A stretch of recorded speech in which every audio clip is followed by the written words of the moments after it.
Chers amis, bonjour. Nous sommes aujourd'hui le jeudi 30 avril et nous fêtons le pape Pie V. Aujourd'hui, nous poursuivons notre lecture à travers le chapitre 8 des Actes des Apôtres à partir du verset 26 du livre des Actes des Apôtres. En ces jours-là, l'ange du Seigneur adressa la parole à Philippe en disant : « Mets-toi en marche en direction du sud. Prends la route qui descend de Jérusalem à Gaza. Elle est déserte. » Et Philippe se mit en marche. Or, un Éthiopien, un eunuque, haut fonctionnaire de Candace, la reine d'Éthiopie, et administrateur de tous ses trésors, était venu à Jérusalem pour adorer. Il en revenait, assis sur son char, et lisait le prophète Isaïe.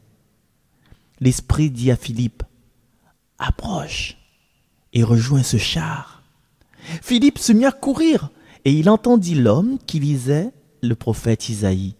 Alors il lui demanda : « Comprends-tu ce que tu lis ?» L'autre lui répondit : « Et comment le pourrais-je ? Il n'y a personne pour me guider. » Il invita donc Philippe à monter et à s'asseoir à côté de lui. Le passage de l'Écriture qu'il lisait était celui-ci : « Comme une brebis, il fut conduit à l'abattoir. Comme un agneau muet devant le tondeur, il n'ouvre pas la bouche. Dans son humiliation, il n'a pas obtenu justice. Sa descendance, qui en parlera ? Car sa vie est retranchée de la terre. » Prenant la parole, l'eunuque dit à Philippe : « Dis-moi, je te prie, de qui le prophète parle-t-il ? De lui-même ou bien d'un autre ?» Alors, Philippe prit la parole, et à partir de ce passage de l'Écriture, il lui annonça la bonne nouvelle de Jésus. Comme ils poursuivaient leur route, ils arrivèrent à un point d'eau. Et l'eunuque dit : « Voici de l'eau. Qu'est-ce qui empêche que je sois baptisé ?» Il fit arrêter le char. Il descendit dans l'eau, tous les deux. Et Philippe baptisa l'eunuque. Quand il fut remonté de l'eau, l'Esprit du Seigneur emporta Philippe. L'eunuque ne le voyait plus, mais il poursuivait sa route, tout joyeux. Philippe se retrouva dans la ville d'Ashdod. Il annonçait la bonne nouvelle dans toutes les villes où il passait, jusqu'à son arrivée à Césarée. Parole du Seigneur. Acclamez Dieu, toute la terre. Acclamez Dieu, toute la terre.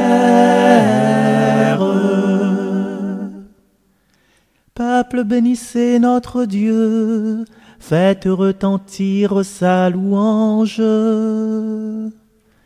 Car il rend la vie à notre âme, il a gardé nos pieds de la chute. Acclamez Dieu, toute la terre. Venez, écoutez, vous tous qui craignez Dieu, je vous dirai ce qu'il a fait pour mon âme. Quand je poussais vers lui mon cri, ma bouche faisait déjà son éloge. Acclamez Dieu, toute la terre. Béni soit Dieu, qui n'a pas écarté ma prière, ni détourné de moi son amour. Acclamez Dieu, toute la terre.